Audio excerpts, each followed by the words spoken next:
नमस्कार बच्चों, मैं doctor Kamlesh Pritwani SRKP government PG college Kishangarh से। आज मैं issue and forfeiture of shares का जो आपका चल रहा था उसी का आगे नेक्स्ट पोर्शन पार्ट 4 ले रही हूँ, forfeiture and re issue of shares. This is the last part of your chapter, issue and forfeiture of shares. Forfeiture और री इशू दोनों को हम दो पार्ट में डिवाइड कर रहे हैं। पहले हम फॉरफीचर देखेंगे, उसके बाद में हम री इशू देखेंगे। बच्चों, फॉरफीचर का मतलब ये है कि हम कंपनी के जो शेयर्स इशू कर चुके हैं, जिन पर आपने एप्लीकेशन अलॉटमेंट को फर्स्ट कॉल सेकंड कॉल के माध्यम से पैसा लिया, लेकिन आपने जस्ट इससे पहले वाले थर्ड लेक्चर में देखा था कि कॉल्स इन एरियर का पैसा का है क्या है कि वो हमें पैसा नहीं मिल पाया। कुछ शेयर होल्डर्स आपको पैसा नहीं दे रहे हैं। अगर वो पैसा नहीं देते हैं तो कंपनी के पास क्या राइट्स हैं? उन्हें कंपनी जब्त कर सकती है, क्योंकि वो पैसा नहीं दे रहे हैं। पूरा पैसा मिलने के बाद ही शेयर होगा। जैसे कि कागज़, आपके पास एक नोट है, नोट का एक टुकड़ा फाड़ करके आप बाज़ार में नहीं सेल कर सकते। ऐसे ही शेयर भी एक नोट है, नोट की तरह आप उसका एक 40% 50% पेमेंट करके या 80% पेमेंट करके नहीं रख सकते। जब तक आपने उसका पूरा पेमेंट नहीं किया तब तक वो आपका शेयर नहीं बनता है। तो शेयर का पेमेंट पूरा करना ज़रूरी होगा। तो जिसने पेमेंट नहीं किया तो कंपनी क्या करती है? इसका बच्चों फॉरफीचर कर देती है, जब्त कर देती है। इसके लिए कंपनी लॉ में पूरे राइट्स उन्हें दिए हुए हैं। और एक होता है सरेंडर। दोनों वर्ड्स में मैं आपको अंतर बता दूं। सरेंडर का मतलब है कि खुद शेयर होल्डर कहता है भाई मुझे तो शेयर चाहिए ही नहीं, और मैंने जितना पैसा दिया वो रहने दो, मुझे आगे नहीं देना है। तो वो जो है सरेंडर कहलाता है। वो खुद उसकी वैल्यू होती है। लेकिन अगर वो खुद देता ही नहीं है और ना बात करता है आपसे, आप बार बार उसे लेटर डाल रहे हैं, उसे नोटिस दे रहे हैं, रेजोल्यूशन पास कर देते हैं फिर हम अपने बोर्ड ऑफ एसोसिएशन में, और उसको जो है हम जब्त करने की कार्यवाही शुरू कर देते हैं। तो टेबल ए इस पर अप्लाई होगी। और टेबल ए में यही कि आप इसका रेजोल्यूशन पास करिए। अपने आप ही हो सकता है कि आप ज़बरदस्ती किसी को टाइम पे आपने नोटिस नहीं दिया हो, या उसे आपने पैसा देने का मौका नहीं दिया हो, ऐसा कुछ भी हो सकता है। तो इसलिए पहले सारा बोर्ड ऑफ एसोसिएशन इसके बारे में डिसाइड करता है कि इन शेयर्स का फॉरफीचर कर ली जाए। अब बताइए, फॉरफीचर की जो कार्रवाई है उससे नुकसान किसका होता है? कस्टमर का, शेयर होल्डर का। क्योंकि शेयर होल्डर ने जितना पैसा अभी तक दिया है शेयर्स में, वो पैसा क्या हो जाएगा? कंपनी उसको जब्त कर लेगी। वो पैसा कंपनी की प्रॉपर्टी बन जाएगी। क्योंकि वैसे तो अगर आपने शेयर्स का पैसा है तो वो कंपनी की लायबिलिटी थी और उन्हें वापस लौटाना था। लेकिन यहाँ पर जब्त की कार्यवाही में क्या होगा? जो अब तक आपने एप्लीकेशन अलॉटमेंट पे जो पैसा दिया है वो पैसा कंपनी जब्त कर लेगी और वो पैसा कंपनी की प्रॉपर्टी बन जाएगी। तो उसके पूंजी संचय में डाल देगी, उसको अपने रिजर्व्स बना लेगी, उसको संचय। तो ये बहुत बड़ी कार्यवाही है। तो उस कार्यवाही को जो है किस प्रकार से अंजाम दिया जाता है, ये हम जो है इसमें सीखेंगे आज के लेक्चर में, कि कंपनी कैसे जो है शेयर्स का फॉरफीचर करती है, उसका हमारा अकाउंटिंग ट्रीटमेंट क्या होगा। तो ये जब शेयर्स जो है इशू करते हैं तो हम इशू करने के बाद में हमने उनको जब फॉरफीचर करने लगे हैं तो हमें ये देखना पड़ेगा कि शेयर्स का फॉरफीचर कैसे किया जाता है। तो सबसे पहले आपको जो है एंट्री करनी पड़ेगी उसकी शेयर कैपिटल अकाउंट DR, ठीक है। और फिर आपको करना पड़ेगा उसका जो कॉल्स नहीं मिली हैं उनका, वो देखिए आगे मैंने एग्जांपल में बताया है, शेयर कैपिटल लिखा हुआ है, फिर लिखा मैंने share capital account DR equity share 5000 to equity share first call to equity share second call and to forfeited shares. तो इस प्रकार से बच्चों यहाँ पर क्या हुआ कि उसने, आपने क्वेश्चन में भी पढ़ी है, x company limited issued equity shares of ₹10 each. Company ने 10 रुपये का जो है शेयर इशू किया है। और उस पर क्या हुआ कि एप्लीकेशन अलॉटमेंट का जो है 2.5 रुपये है, और एप्लीकेशन भी 2.5 रुपये है, अलॉटमेंट भी 2.5 रुपये है। 5 रुपये पूरे हो गए, बाकी बचे आपके 5 रुपये।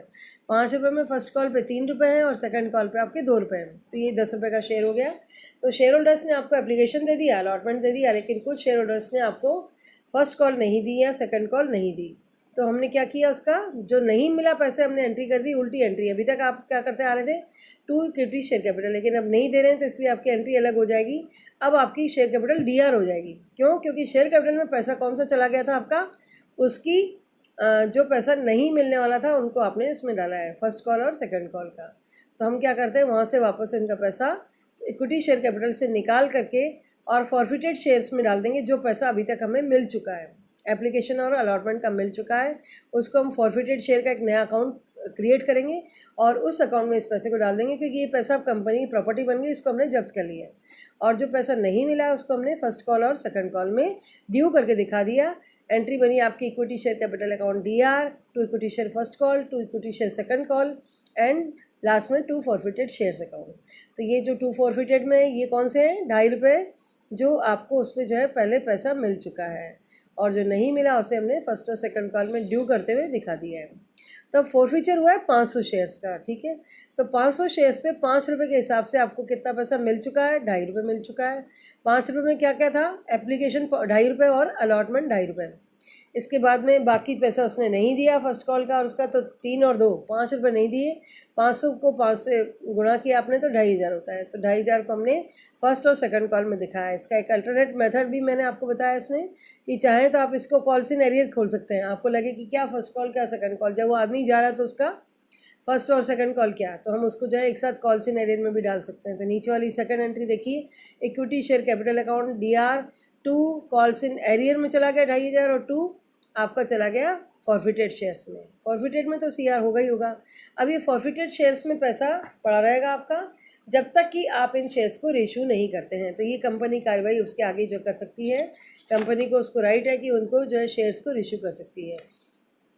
चलिए रीइशू पे आ जाइए। अब रीइशू कंपनी कैसे करती है, कंपनी को रीइशू का मतलब है कि आपने एक बार शेयर्स को इशू किया और दोबारा इशू करने पड़ रहा है आपको, क्योंकि उस आदमी ने आपको पैसे नहीं दिए। शेयर जो अभी आपने देखा जिन पर उन्होंने पैसा नहीं दिया, उनको आप बाज़ार में मार्केट में वापस से रख सकते हैं और उनसे पैसा ले सकते हैं। लेकिन यहाँ पर फिर वापस आपको कंपनी लॉ रेस्ट्रिक्टेड करता है कि आप जो बाज़ार से आप पैसा लेंगे तो ऐसा नहीं कि आप उसे लॉस पे बहुत ज़्यादा लॉस ले लें। आप उतना ही लॉस लीजिएगा जितना कि मैक्सिमम आपके पास उसकी कमाई हुई थी।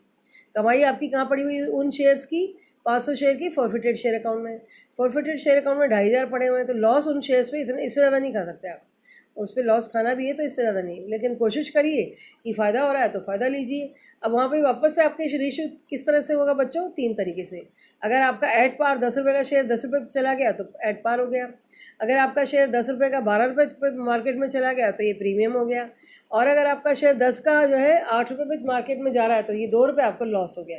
अब 2 रुपये का लॉस अगर हो रहा है तो मैं 500 शेयर को 2 से गुणा करूँ तो 1,000 रुपये टोटल लॉस होता है। तो 1,000 रुपये बियर कर सकते हैं हम।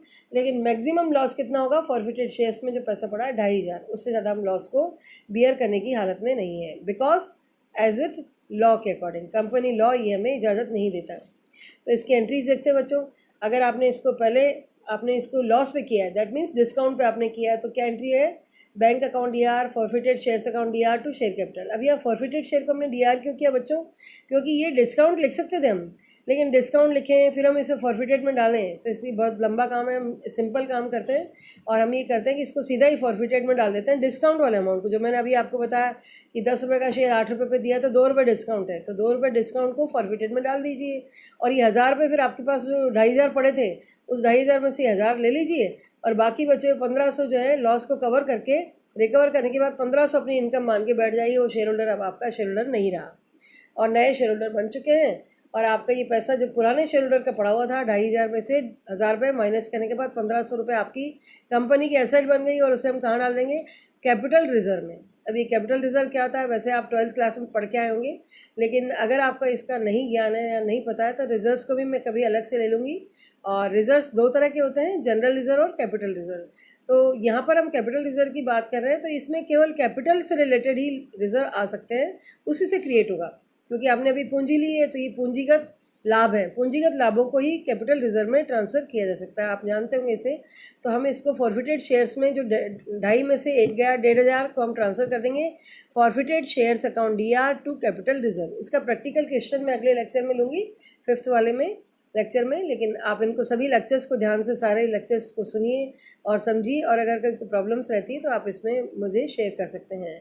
और इस तरह से फिर इसको जो हमने ट्रांसफ़र कर दिया forfeited shares to capital reserve. धन्यवाद।